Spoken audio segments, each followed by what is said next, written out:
Well, President Trump is forcefully rejecting calls surrounding Israeli Prime Minister Benjamin Netanyahu's potential arrest once he touches down in New York, pushing back against New York City Mayor Mamdani and, well, really reigniting the debate over U.S.-Israel relations, anti-Semitism, and the growing political divide over America's closest ally in the Middle East.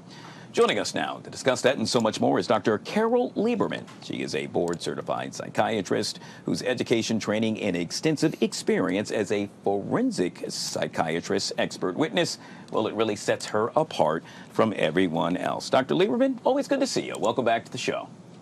Yeah, thank you. So I'm curious, in your mind, why does President Trump's defense of Benjamin Netanyahu resonate with so many Americans right now?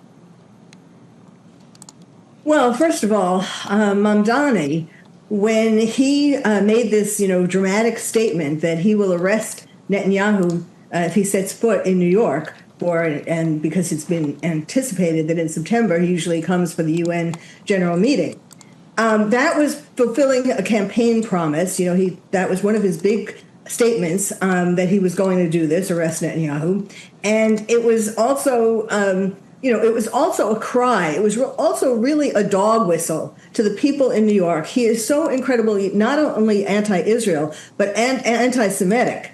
And so what happened after he made this announcement was 2 days later, there was an attack, a knife attack of two men on the Upper West Side, one of them being Jewish, wearing a kippah, a Jewish hat, and coming out of synagogue, and not a coincidence. And so President Trump has said from the beginning that there is no way that Netanyahu is going to be arrested if he sets foot in America, New York, Washington. I mean, here's the problem. Well, there are a lot of problems, but one current problem for today is that Netanyahu has set foot in Washington, D.C.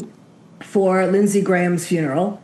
And by Mamdani saying this, he was really getting people he wanted people to protest and so on. He was inciting people to violence. And I'm concerned that there will be people, a person, just like there were people or a lot of people, a history of people trying to assassinate Trump.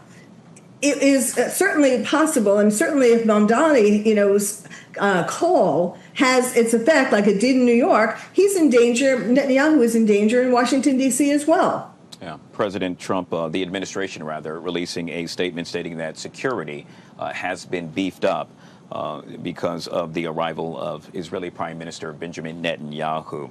Dr. Lieberman, is it fair to say yet again that we have all seen a rise of anti-Israel and anti-Semitic rhetoric overall in U.S. politics?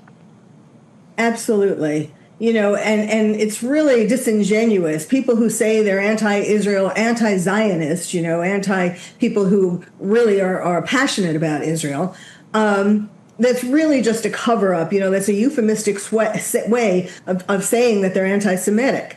And it has become normalized in politics, in general conversation. There's one incident after another, not always violent ones, but certainly in terms of college students. I'm sure you know about the incident recently where a Cornell college student wrote to back when he was being invited for an interview for a job that he had applied for. He wrote back, "No, I don't want to work for Jews." I mean, this kind of thing is happening all over the place. It's like Nazi Germany.